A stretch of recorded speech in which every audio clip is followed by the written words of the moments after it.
ഈശോ മിശിഹായിക്ക് സ്തുതിയായിരിക്കട്ടെ. സ്നേഹമുള്ളവരെ, വിശുദ്ധ യാക്കോബ് ശ്ലീഹായുടെ ലേഖനം 1-ാം അധ്യായം 27-ാം തിരുവചനം. പിതാവായ ദൈവത്തിൻ്റെ മുൻപിൽ പരിശുദ്ധവും നിഷ്കളങ്കവുമായ ഭക്തി ഇതാണ്: അനാഥരുടെയും വിധവകളുടെയും ഞെരുക്കങ്ങളിൽ അവരുടെ സഹായത്തിനെത്തുക, ലോകത്തിൻ്റെ കളങ്കമേൽക്കാതെ തന്നെ കാത്തു സൂക്ഷിക്കുക.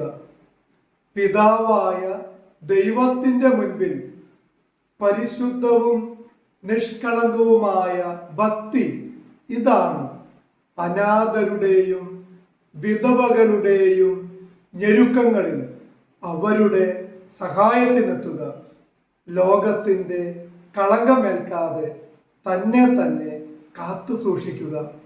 സ്നേഹമുള്ളവരെ, ഇവിടെ കർത്താവിൻ്റെ വചനം വ്യക്തമായി പഠിപ്പിക്കുകയാണ്. ആരോരും ഇല്ലാത്തവരെ നമ്മൾക്ക് ആവുന്ന വിധത്തിൽ സഹായിക്കണം. ഒപ്പം ലോകത്തിൻ്റെ കളങ്കമേൽക്കാതെ വിശുദ്ധരായി ജീവിക്കണം. ഇതാണ് യഥാർത്ഥ ദൈവഭക്തി. ദൈവം അനുഗ്രഹിക്കട്ടെ. ആമേൻ.